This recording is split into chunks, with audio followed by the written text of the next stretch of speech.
नमस्कार, मैं गौरव अपने YouTube चैनल स्टडी विद गौरव में आपका स्वागत करता हूं। आज का टॉपिक है types of majority under Indian constitution, भारतीय संविधान के अधीन बहुमत के प्रकार। तो बहुमत की ज़रूरत क्या होती है? तो सबसे पहले हमें समझना पड़ेगा कि हम जो जिस देश में रह रहे हैं वो एक डेमोक्रेटिक कंट्री है। डेमोक्रेटिक कंट्री में क्या काम मतलब क्या है कि यहाँ पे लोगों का शासन है, पीपल्स रूल। ठीक है, लोगों का शासन है। तो यहाँ पे लोग अब सभी लोग एक साथ बैठ करके कोई डिसीजन तो ले नहीं सकते। ठीक है, स्पेशली अपने यहाँ क्या है, रिप्रेजेंटेटिव डेमोक्रेसी है। ठीक है, हम क्या करते हैं, हम अपने एक जो है प्रतिनिधि को चुनते हैं और वो हमारे बिहाफ पे डिसीजन लेते हैं। ठीक है, रिप्रेजेंटेटिव डेमोक्रेसी है। तो क्या है कि हाउस में जहाँ पे पॉलिसी फॉर्मुलेशन होता है वहाँ तो मेंबर बहुत ज़्यादा हैं। ठीक है, तो कैसे माना जाएगा कि ज़्यादातर लोग किसी चीज़ के पक्ष में हैं या विपक्ष में हैं? ठीक है, तो ये डिसाइड होता है बहुमत से, मेजॉरिटी से। ठीक है, अगर ज़्यादातर लोग किसी चीज़ के पक्ष में हैं, ठीक है, तो माना जाएगा कि बहुमत पक्ष में है। अगर ज़्यादा लोग किसी चीज़ के विपक्ष में हैं तो बहुमत विपक्ष में आ जाएगा और वो जो रिजोल्यूशन है या वो बिल है वो पास नहीं होगा, वो पॉलिसी आगे फॉर्मुलेट होकर के पास नहीं होगी। ठीक है, तो हमें देखना पड़ेगा कि हमारे कॉन्स्टिट्यूशन के अंदर कितनी तरह की मेजॉरिटी है। तो अगर हम कैटेगराइज करें उसको, ठीक है, या डिवाइड करें टाइप्स को, तो 4 टाइप का हम इसको डिवाइड कर सकते हैं। पहला, सिंपल मेजॉरिटी, सामान्य बहुमत। ठीक है, दूसरा है एब्सोल्यूट मेजॉरिटी,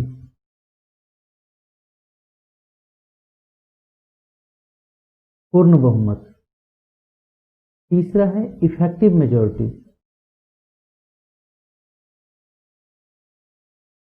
मेजॉरिटी, प्रभावी बहुमत। और आखिरी है स्पेशल मेजॉरिटी, विशेष बहुमत। ठीक है, अब एक एक करके देखते हैं। सिंपल मेजॉरिटी क्या होती है?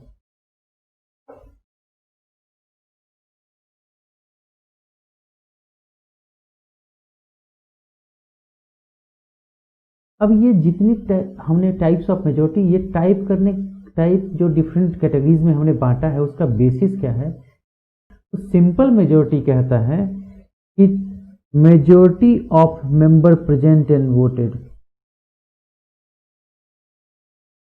Majority of member present and voted. ठीक है, कोरम क्या होता है कि मिनिमम 10% मेंबर होने चाहिए। ठीक है, अब 10% मेंबर होने के लिए क्या करना पड़ेगा? 10% मेंबर होने के लिए हमारे जब अगर लोकसभा की बात करते हैं हम, लोकसभा, तो उसमें टोटल कितने हैं? 545 मेंबर। ठीक है, तो मिनिमम कितने होने चाहिए 10%? 54.5, जो कि हो नहीं सकता। तो कम से कम 55 मेंबर चाहिए हाउस को रन कराने के लिए। ठीक है, अब 55 मेंबर प्रेजेंट एंड वोटेड हैं। ठीक है, वोट करते हैं 55 मेंबर, तो इनका आधा कितना हो जाएगा? 28। 28 मेंबर अगर फेवर में वोट करते हैं, आधे से अधिक, ठीक है, मोर देन हाफ। ठीक है, तो आधे से अधिक मेंबर जैसे ही वोट करते हैं तो वो क्या हो जाएगा? प्रेजेंट और वोटेड, तो ये सिंपल मेजॉरिटी से वो बिल पास हो जाएगा। ठीक है, तो जहां कहीं भी ये बताया नहीं गया है कि कौन सी मेजॉरिटी यूज होगी, वहां पे हम यूज करते हैं सिंपल मेजॉरिटी। इसीलिए इसका जो है दूसरा नाम है वर्किंग मेजॉरिटी। ठीक है, इसका यूज जैसे कोई भी जनरल बिल पास होता है उसके लिए करते हैं मेजॉरिटी का यूज, या फिर आर्टिकल 2 और 3 के अंदर सिंपल मेजॉरिटी से बिल पास होता है, क्योंकि उसको आर्टिकल 4 कहता है कि ये आर्टिकल 368 के मीनिंग में अमेंडमेंट नहीं माने जाएंगे। ठीक है, ऑल्दो वो कॉन्स्टिट्यूशन में अमेंड करते हैं, बट वो अमेंडमेंट नहीं माने जाते हैं 368 में, तो वो सिंपल मेजोरिटी से बिल पास होता है। दूसरा है एब्सोल्यूट मेजोरिटी, पूर्ण बहुमत।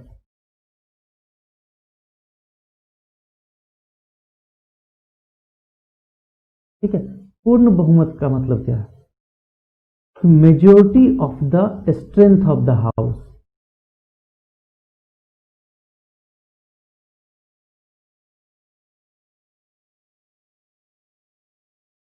जिस सदन की हम बात कर रहे हैं उस सदन का टोटल स्ट्रेंथ जो एलोकेटेड है, उस स्ट्रेंथ की मेजोरिटी। ठीक है, पहले वाले में क्या था, कितने मेंबर प्रेजेंट और वोट करते हैं, लेकिन यहां पे है strength of the house.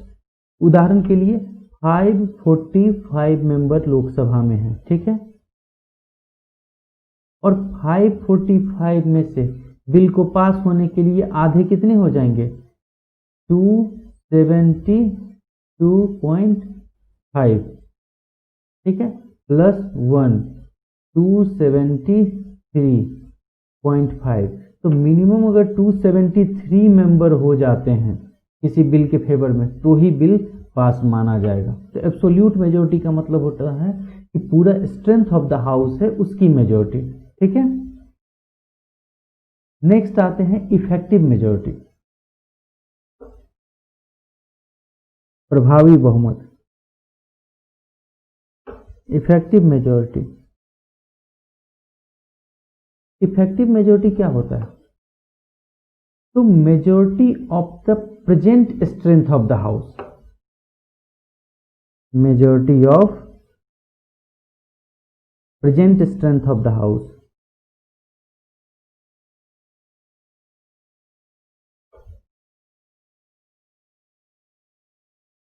Absolute में हम जो एलोकेटेड स्ट्रेंथ है उसकी बात करते हैं, लेकिन यहां पे प्रेजेंट स्ट्रेंथ की बात कर रहे हैं। प्रेजेंट स्ट्रेंथ का मतलब क्या है कि टोटल स्ट्रेंथ माइनस वैकेंसी। ठीक है, उदाहरण के लिए मानिए लोकसभा का टोटल स्ट्रेंथ है कितना, 545, और माइनस 45 मेंबर वैकेंट हैं, 45 सीट वैकेंट है। वैकेंट क्यों है कि कुछ मेंबर मानो कि डिस्क्वालीफाई हो गए, किसी मेंबर की डेथ हो गई है, ठीक है, या फिर किसी मेंबर ने रिजाइन कर दिया है। ठीक है, तो ये जो पोस्ट खाली हैं जो मेंबरशिप, तो उनको हटा के तो कितने बच गए, 500। तो आधे से अधिक कितने हो जाएंगे, 251। तो जब 251 से कोई भी बिल पास हो जाएगा तो वो इफेक्टिव मेजोरिटी से पास हुआ माना जाएगा। तो total strength of the house minus vacancy, जो रिजल्ट आएगा उस रिजल्ट की मेजोरिटी जो होगी। ठीक है, इसका यूज कहां करते हैं, uses of absolute majority, sorry effective majority.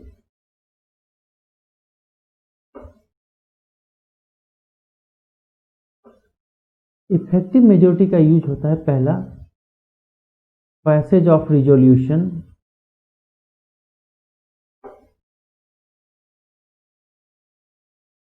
Removing vice president.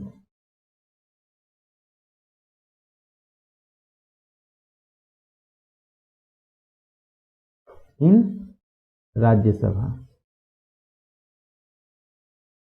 ठीक है, राज्यसभा से अगर रिजोल्यूशन पास हो जाता है इफेक्टिव मेजोरिटी से तो उसको अग्री करना होता है लोकसभा से। अग्री का मतलब है कि वो फिर सिंपल मेजोरिटी से वहां से पास हो जाएगा, तो वाइस प्रेसिडेंट रिमूव मान लिए जाएंगे। ठीक है, दूसरा है कि रिमूवल पैसेज ऑफ रिजोल्यूशन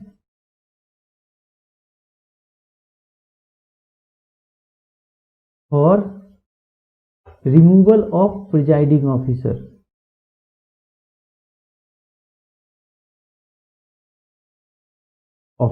ठीक है, अब ये प्रिजाइडिंग ऑफिसर कौन है?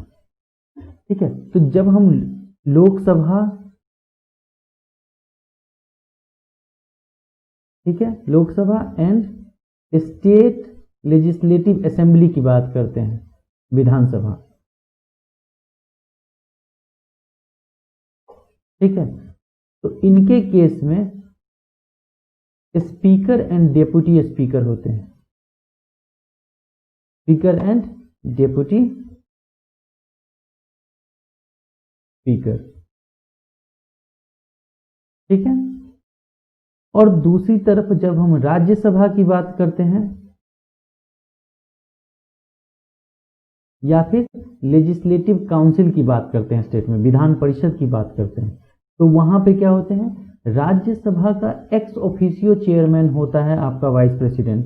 तो हमने पहले बात कर ली कि वाइस प्रेसिडेंट के रिमूवल के लिए, तो राज्यसभा के केस में डेप्यूटी चेयरमैन, ठीक है, और लेजिस्लेटिव काउंसिल के केस में चेयरमैन एंड डेप्यूटी चेयरमैन, ठीक है।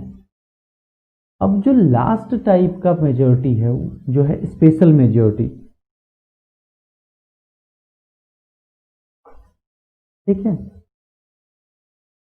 स्पेशल मेजॉरिटी को हम दो पार्ट में डिवाइड करते हैं, ठीक है।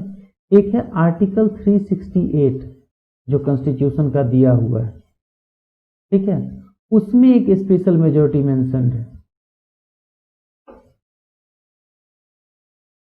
ठीक है। और सेम मेजॉरिटी मेंशन्ड है कहां, रिमूवल ऑफ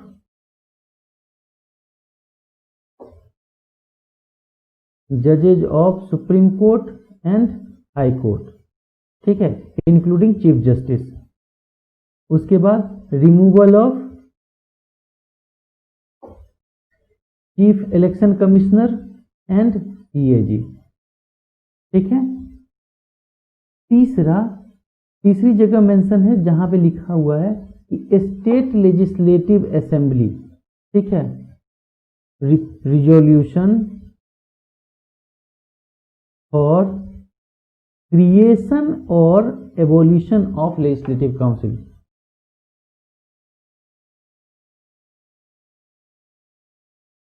लेजिस्लेटिव काउंसिल। और इसके लिए किसको, जब रिक्वेस्ट करती है पार्लियामेंट से, रिक्वेस्टिंग पार्लियामेंट, ठीक है। तो इन केसेस में स्पेशल मेजॉरिटी यूज होगा।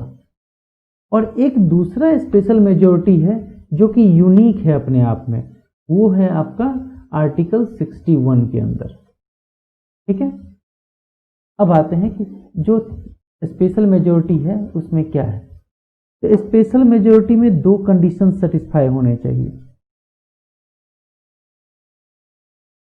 कंडीशन क्या क्या है, पहला कंडीशन है कि नॉट लेस देन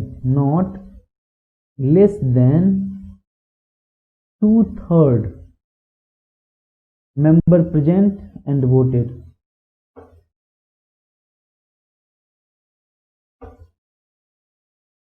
ठीक है। अब मानिए 400 मेंबर प्रेजेंट हैं हाउस में, या फिर 300 मेंबर मान लीजिए, कैलकुलेशन में सही रहेगा, तो 200 से कम नहीं होने चाहिए, ठीक है। इफ 300 मेंबर इज प्रेजेंट, ठीक है, 300 मेंबर हाउस में प्रेजेंट हैं, तो नॉट लेस देन 2/3 का मतलब 2/3 हो गया 200, तो 200 से कम नहीं होने चाहिए, ठीक है। अगर 200 से कम है, ठीक है, तो ये बिल पास नहीं होगा, ठीक है। दूसरा कंडीशन क्या है, इसके साथ साथ प्लस पहले कंडीशन के साथ साथ एब्सोल्यूट मेजॉरिटी,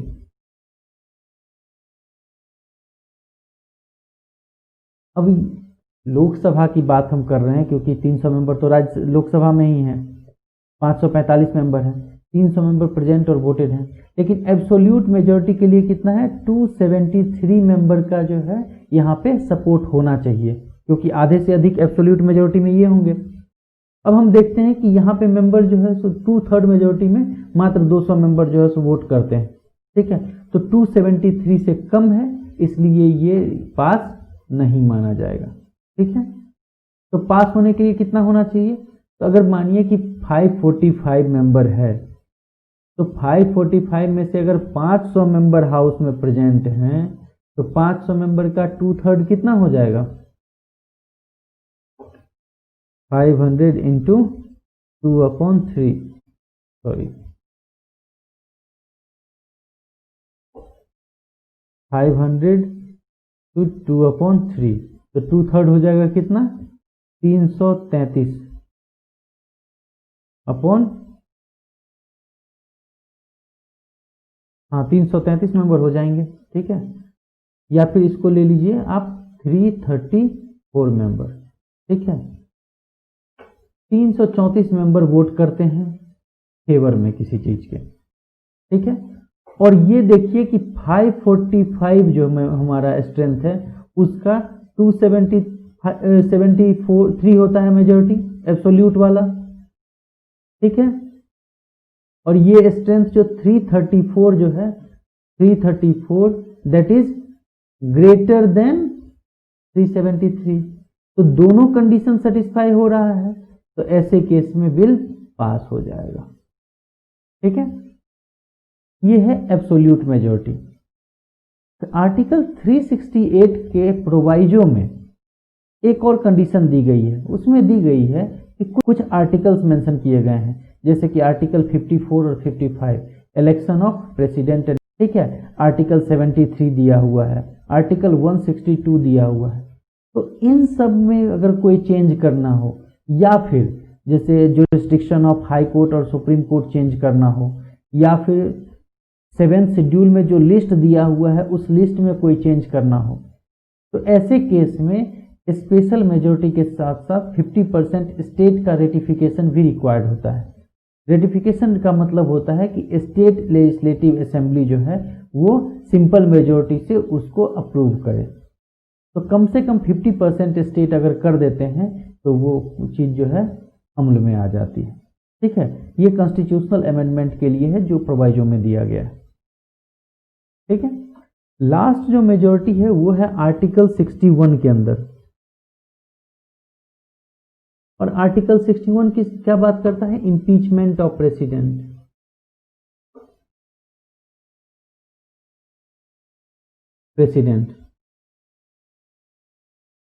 राष्ट्रपति का महाभियोग, राष्ट्रपति को अपने पद से हटाने के लिए, ठीक है। तो इसमें दिया गया है कि not less than 2/3 of strength of the house, ठीक है। उदाहरण के लिए 245 मेंबर हैं राज्यसभा में, टोटल स्ट्रेंथ है 245, तो उसका 2/3 कितना हो जाएगा, 2/3 हो जाएगा कितना, 490 बटा 163.3, ठीक है। तो मतलब 164 मेंबर अगर इम्पीचमेंट मोशन को सपोर्ट करते हैं, उसके फेवर में वोट करते हैं आउट ऑफ 245, तभी ये राज्यसभा से पास माना जाएगा, ठीक है। तो not less than 2/3 of the strength of the house, full strength of the house का 2/3 मेजोरिटी से। इसीलिए मोस्ट डिफिकल्ट टाइप का जो स्पेशल मेजोरिटी है वो है आपको आर्टिकल 61 के अंदर, क्लियर। तो ये सारे हमारे कॉन्स्टिट्यूशन के अंदर टाइप्स ऑफ मेजोरिटी दिए गए थे, जिनके थ्रू की कोई भी रिजोल्यूशन या बिल लेजिस्लेचर से पास होता है। लेजिस्लेचर का मतलब है कि सेंट्रल लेवल पे parliament including Lok Sabha and Rajya Sabha, और स्टेट लेजिस्लेचर का मतलब है state legislative assembly and legislative council, अर्थात विधानसभा एंड विधान परिषद। तो ये सारे टाइप्स ऑफ मेजोरिटी हैं। इसमें अगर कोई कंफ्यूजन है तो आप कमेंट में मुझसे पूछ सकते हैं। Thank you so much, thanks for watching.